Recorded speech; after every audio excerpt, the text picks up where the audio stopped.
जय श्री कृष्णा। प्रिय दर्शकों, भाई और बहनों, अष्टो चर्चा में आपका स्वागत है। मैं कुंदन शर्मा आप लोग का हार्दिक स्वागत करता हूं। मेरा आपको सादर नमस्कार। आज के वीडियो में जो तुला लग्न के व्यक्ति हैं उनका जून का महीना कैसा गुजरेगा, उन्हें कौन सी सावधानियां बरतनी है और किन बातों का फायदा लेना है, इन सब बातों पे एक संक्षिप्त पर चर्चा करेंगे। आप कैसे पता करेंगे कि आप तुला लग्न के हैं? तो आप अपना बर्थ डिटेल्स किसी अच्छे अष्टो के सॉफ्टवेयर में डालिए और यदि 7 नंबर प्रथम भाव में आपको दिखता है, आपके हॉरोस्कोप में दिखता है, D1 में दिखता है या लग्न चार्ट में दिखता है या असेंडेंट चार्ट उसको कहते हैं, तो आप तुला लग्न के व्यक्ति हुए। यदि आपके पास अपना बर्थ डिटेल्स नहीं है तो आप नाम राशि से देखिए, रिजल्ट मोर और लेस सेम ही मिलेगा। आपका लग्नेश शुक्र होता है, तो शुक्र की स्थिति पे ही आपका जून का महीना डिपेंड करता है, मोर और लेस। तो शुक्र आपका नवम भाव में गोचर कर रहा है 1 जून को। ये 1 जून को ग्रहों की जो स्थिति है वो मैंने दिखा रखा है और जो इम्पोर्टेंट ट्रांजिट्स है जून महीने में वो इस प्रकार है कि मंगल 2 जून को कर्क राशि में प्रवेश करेगा। अभी मंगल 9वें भाव पे गोचर कर रहा है और 2 जून को कर्क राशि में प्रवेश कर जाएगा। तो 2 जून से ही मंगल 10वें भाव पे गोचर करेगा तुला लग्न की कुंडली में। बुध 3 जून को वक्री अवस्था में वृषभ राशि में ही गोचर करेगा और 23 जून तक वक्र रहेगा। सूर्य 15 जून तक यहाँ गोचर कर रहा है और 15 जून को वो मिथुन राशि में प्रवेश करेंगे और वहीं पे गोचर करेंगे। गुरु 21 जून से वक्री हो जाएंगे, इस समय पंचम भाव पे गोचर कर रहे हैं और वहीं रहेंगे वक्री अवस्था में। शुक्र 22 जून को कर्क राशि में प्रवेश करेगा, इस समय 9वें भाव पे गोचर कर रहे हैं। तो कोई भी ग्रह जब राशि परिवर्तन करता है तो अपना इम्पोर्टेंट रिजल्ट देता है, उसकी इच्छा होती है विशेष रिजल्ट देने की, तो वो अपना उस समय विशेष रिजल्ट देता है। तो आपका लग्नेश शुक्र हुआ, इस समय 9वें भाव पे गोचर कर रहा है। तो 9वां भाव भाग्य भाव होता है, तो भाग्य से लग्न का कनेक्शन हुआ। लेकिन चूंकि अष्टमेश भी है तो ये तो हर तुला लग्न वाले के लिए अष्टमेश है, तो लेकिन आपका लग्नेश भी है तो भाग्य में बैठ करके आपको मजबूती प्रदान करेगा जून महीने में। मंगल 2 तारीख को ही 10वें भाव पे गोचर करेगा, हालांकि ये नीच राशि में गोचर करेगा, कर्क राशि में गोचर करेगा, लेकिन मंगल यहाँ पे 10वें भाव में दिग्बली हो जाता है तो बढ़िया रिजल्ट देगा। और तुला लग्न वाले स्पेशली सॉल्यूशन प्रोवाइडर होते हैं, मोस्टली वो पब्लिक के बीच रहते हैं, पब्लिक को सॉल्यूशन देते हैं, पब्लिक के बीच काम करते हैं, पब्लिक इंटरेक्शन का उनका मोस्टली काम होता है। ज़्यादातर तुला लग्न वाले पब्लिक इंटरेक्शन करते हैं और एक लाइन में कहूँ तो सॉल्यूशन प्रोवाइडर होते हैं। तो जून का महीना तुला लग्न वालों के लिए विशेष बढ़िया है धन की दृष्टि से, क्योंकि पब्लिक इंटरेक्शन का उनका काम है और उनकी एनर्जी पब्लिक इंटरेक्शन वाले घर में खर्च होगी तो वो ज़्यादा मेहनत कर पाएंगे, ज़्यादा एनर्जी वहाँ दे पाएंगे। और मंगल 10वें भाव में बैठा हुआ है, कर्म स्थान में बैठा हुआ है, तो और द्वितीय भाव का मालिक है धनेश है, तो धन की व्यवस्था करेगा पब्लिक इंटरेक्शन के थ्रू। वो तुला लग्न वालों का कर्म है तो धन का आगमन होगा। यदि बिजनेसमैन है तो विशेष रूप से आगमन होगा। कर्म करने वाले व्यक्तियों के लिए जो किसी जॉब में लगे हुए हैं, सरकारी जॉब में हो या प्राइवेट जॉब में हो, उनको ऑनेस्टली और डेडिकेटेड होकर काम करना चाहिए।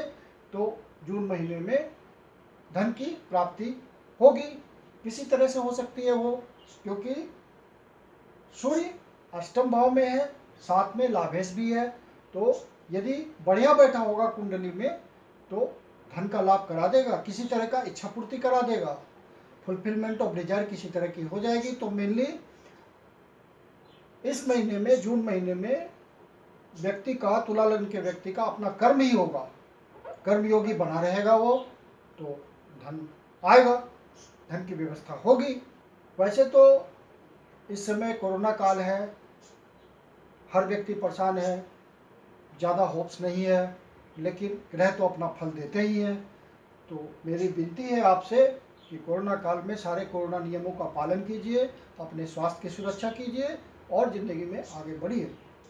इस महीने में जो आपका लाइफ पार्टनर है उसका आपको ध्यान रखना है, उसको समझने का महीना है। अच्छी तरह उसको समझिए, उस पर समय दीजिए और अपने रिलेशन को बेटर कीजिए। ये महीना लाइफ पार्टनर के साथ रिलेशन बढ़िया बनाने का है। और यदि आपके बीच रिलेशन हो चुके हैं तो वो आप प्रयास करेंगे तो इस महीने में बहुत हद तक स्वीट रिलेशंस हो जाएंगे। तो इस बात को आप ट्राई कीजिए। जनरली जो तुला लग्न के लाइफ पार्टनर होते हैं वो काफ़ी एनर्जी वाले होते हैं और थकते नहीं हैं। जिस भी काम में होते हैं, चाहे वो उनका अपना, मान लीजिए कि आपकी पत्नी है वो हाउस वाइफ ही है तो बड़े उत्साह से अपने घर के काम को बड़ा एफिशिएंटली संभालेगी। तो इस तरह से तुला लग्न के जो लाइफ पार्टनर होते हैं वो जिस भी कर्म में लगे होंगे बड़े उत्साह से लगे होंगे और बड़ी डेडिकेटेड होकर के वो काम करते हैं। तो और चूँकि मंगल का मेष राशि है सप्तम भाव में, तो तुला लग्न के लाइफ पार्टनर्स जो है क्विक एक्शन करते हैं। हाँ मैं हूँ ना, इस तरह का उनका इंटेंशन होता है कि मैं कर दूंगा, डोंट वरी, इस तरह का इंटेंशन उनका होता है। तो आप इस महीने में समय दीजिए। ग्रहों का संयोग ऐसा बन रहा है कि लाइफ पार्टनर में समय देना है। यदि आप किसी बिजनेस पार्टनर के साथ हैं, बिजनेस पार्टनरशिप में करते हैं, तो पार्टनरशिप पे भी ध्यान दीजिए। उसको इम्प्रूव करने का समय है, वहाँ समय देंगे तो नए इनिशिएशन होंगे, नए धन के रास्ते खुलेंगे, नए वेंचर्स आएंगे। यदि आप जिस तरह के पब्लिक इंटरेक्शन के काम में लगे हुए हैं, चाहे आप कोई सॉल्यूशन प्रोवाइडर ही क्यों ना हो, कमीशन एजेंट ही क्यों ना हो, किसी शॉप को ही क्यों नहीं चलाते, किसी शोरूम को चलाते हो, तो हर जगह आपके लिए जून महीने में मौका है।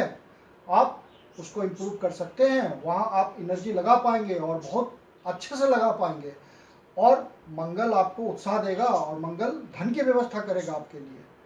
तो ये महीना आपको अपना धन बढ़ाने का महीना है, स्पेशली बिजनेस क्लास के लिए। जो इंश्योरेंस सेक्टर में लगे हुए हैं, किसी भी तरह का इंश्योरेंस करते हो, 15 तारीख तक जरूर प्रयास करें, उनको ज़्यादा सफलता मिलेगी, ज़्यादा पॉलिसी कर पाएंगे, ज़्यादा कमीशन बना पाएंगे। इस बात को जरूर ट्राई करें। तुला लग्न के जातकों को यदि सूर्य की स्थिति नाटल चार्ट में थोड़ी कमज़ोर होगी तो किसी तरह की परेशानी हो सकती है अचानक से, तो इस बात का ध्यान रखें। 15 तारीख के बाद जब सूर्य अष्टम भाव से निकल के नवम भाव पे गोचर करेगा तो स्थिति बेहतर हो जाएगी। कोई फिर दिक्कत की बात नहीं है, इस तरह का कोई भी तनाव नहीं आएगा। तो प्यार मोहब्बत करने वाले लोग हैं उनके लिए तो महीना बढ़िया है। मंथ के शुरू में ही 1 या 2 तारीख को वो प्रपोज करके देखें, सक्सेसफुल रहेंगे। आपस में रिलेशन बेटर करने का महीना है, एंजॉय करने का महीना है, एक दूसरे को समझने का महीना है, बॉन्डिंग को मजबूत करने का महीना है। तो इस दिशा में वो प्रयास कर सकते हैं और उनको सेटिस्फेक्शन भी होगा।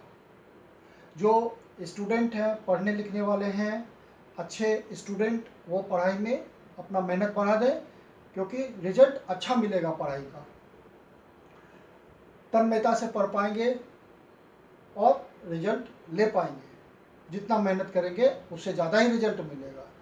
जो संतान पक्ष से कोई बीटर रिलेशन चल रहा है तो वो सुधारने में मौका मिलेगा, सुधारने का आपको चांस भी मिलेगा। जो स्पेकुलेशन करने वाले लोग हैं वो इस महीने स्पेकुलेशन करें और फ़ायदा उठाएं, अपने इनिशिएशन को बढ़ा दें स्पेकुलेशन में। किसी भी तरह का स्पेकुलेशन हो, चाहे वो शेयर मार्केट में हो या आप किसी तरह की बेटिंग करते हो, जहाँ भी आप स्पेकुलेशन करते हैं तो अपने प्रयास को बढ़ा देंगे तो उसका फ्रूटफुल रिजल्ट आपको मिलेगा। जो संतान के लिए प्रयास कर रहे हों उसके लिए भी बढ़िया महीना है। जो कुछ स्पेशल ट्रीटमेंट करा रहे हों, इस बात के लिए IVF ट्रीटमेंट करा रहे हों, उनके लिए भी बढ़िया महीना है। पूरे जून महीने में आप अपने वाणी पे नियंत्रण रखिएगा क्योंकि केतु आपका वाणी वाले भाव में बैठा हुआ है। और केतु जहाँ बैठता है वहाँ से वहाँ के प्रति व्यक्ति लापरवाह हो जाता है। और चूँकि मंगल नीच का है, एग्रेशन है, और द्वितीय भाव उसी का है, और 8 नंबर की राशि उसमें पड़ी हुई है जो कि लड़ाई झगड़े वाली राशि है। तो आपका अपने माता पिता के प्रति वाणी यदि खराब हो गई तो रिलेशन खराब हो सकता है। माता पिता के प्रति कोई गलत बात हो सकती है वाणी के थ्रू, बल्कि जो आप कहीं पब्लिक का काम कर रहे हैं, पब्लिक इंटरेक्शन में हैं, मोस्टली तुला लग्न वाले पब्लिक इंटरेक्शन में ही रहते हैं, सॉल्यूशन प्रोवाइडर होते हैं, तो वाणी ही सबसे इम्पॉर्टेंट होती है वहाँ पे। वहाँ पे आपको वाणी का बहुत ही प्रॉपर प्रयोग करना है, केयरलेस नहीं होना है, क्योंकि केतु जहाँ बैठता है वहाँ के प्रति केयरलेस बना देता है। तो वो बात आपको नहीं करना है, नहीं तो बात बिगड़ सकती है। मंगल एग्रेशन भी है वहाँ पे, और लड़ाई झगड़े वाला घर में दृष्टि लग्न पे डाले हुए है, तो आपको एग्रेशन तो नेचुरल रूप से दे रहा है वो मंगल। मंगल लड़ाई झगड़ा भी करवाता है, एग्रेशन तो है ही। यदि वाणी पे आप ध्यान नहीं देंगे तो कोई परेशानी हो सकती है। इस पूरे महीने आपको मानसिक मजबूती बनी रहेगी, अपने आप को समझ पाएंगे। यदि आप अलर्ट रहेंगे तो अच्छे रिजल्ट भी आएंगे आपके लिए, सुखद सुखद बातें होंगी, बहुत सारे आपको फ्रूटफुल रिजल्ट्स मिल सकते हैं जून महीने में। आप अलर्ट रहिए, वाणी पे नियंत्रण रखिए, और सोच समझ के विचार करके निर्णय लीजिए, तो उसका रिजल्ट आपको आ जाएगा। और आपके रिजल्ट में ऑनेस्टी और डेडिकेशन होना चाहिए, क्योंकि शनि की दृष्टि है कर्म स्थान पे, तो वो यही सब चाहता है आपसे। तो आपने उसके अनुसार रिजल्ट लिया तो आपको रिजल्ट फेवर में आएगा। शनि तो तुला लग्न के लिए योग कारक ग्रह है।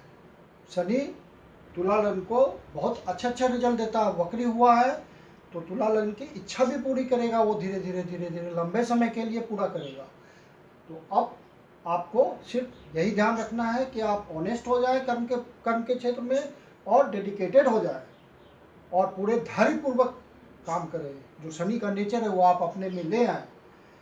जो समाज के शोषित पीड़ित वर्ग के लोग हैं उनके निस्वार्थ भाव से सहायता करें, तो शनि आपको योग कारक के रूप में एक बहुत बढ़िया फल देगा, क्योंकि इस समय वो 23 मई को वक्री हो चुके हैं और अपना विशेष पावरफुल रिजल्ट देंगे।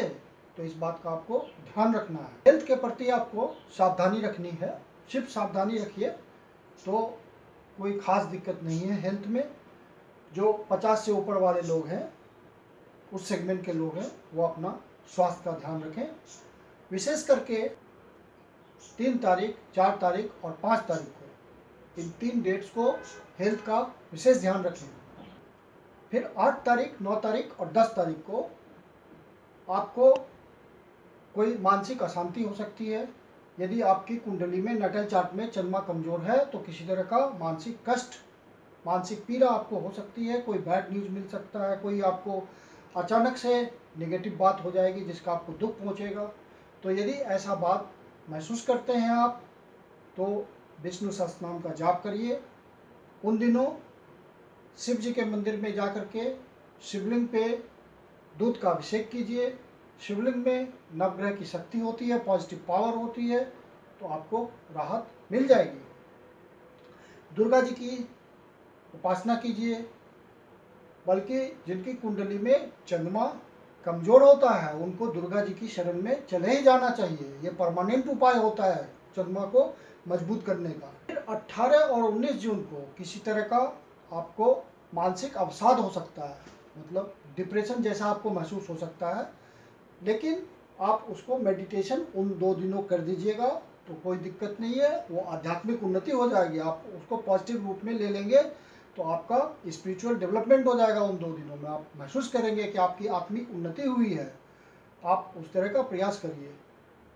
उन दिनों खर्चे आपके बढ़ सकते हैं और संघर्ष भी बढ़ सकता है किसी बात को लेकर के। जो कोई आपका ऐसा कोई पर्सनल इशू होगा जिसमें आपका मानसिक स्ट्रगल हो जाए, वैसा भी स्थिति हो सकता है। तो ऐसी स्थिति में आप मेडिटेशन कीजिए, बहुत ही फायदा मिलेगा। 1 तारीख, 2 तारीख, फिर 11 तारीख, 12 तारीख, उसके बाद 16 तारीख और 17 तारीख ये धन के विशेष योग बन रहे हैं। इन दिनों आप यदि प्रयास कर रहे हैं तो धन की प्राप्ति हो सकती है विशेष रूप से। इन डेट्स को धन प्राप्ति के योग तुला लग्न की कुंडली में बन रहे हैं। तो आप इन डेट्स का ध्यान रखिए और जो भी प्रयास कर रहे हैं, पॉजिटिव प्रयास कर रहे हैं, तो हो सकता है आपको आपकी कुंडली में वैसी स्थिति होगी नेटल चार्ट में, तो आपको धन का योग मिल जाएगा। कुल मिलाकर के तुला लग्न की कुंडली के लिए जून माह बढ़िया ही गुजरेगा। थोड़ी परेशानी है, उसका ध्यान रख लीजिए। जो विशेष अवसर है उसका फ़ायदा उठा लीजिए। तो ज्योतिष का यही तो फायदा है कि उससे हम फायदा भी ले लेते हैं और जो नुकसान होने वाले हैं उसका निराकरण भी कर लेते हैं। तो आपका महीना अच्छा निकल जाएगा। आशा करता हूँ कि वीडियो आपको अच्छा लगा होगा। अच्छा लगा तो लाइक कीजिए, सब्सक्राइब कीजिए, शेयर कीजिए। यदि आपके जीवन की कोई समस्या है जिसका समाधान आप हमसे चाहते हैं तो पर्सनल कंसल्टेशन कर सकते हैं। मेरी अपनी परामर्श शुल्क होती है। धन्यवाद।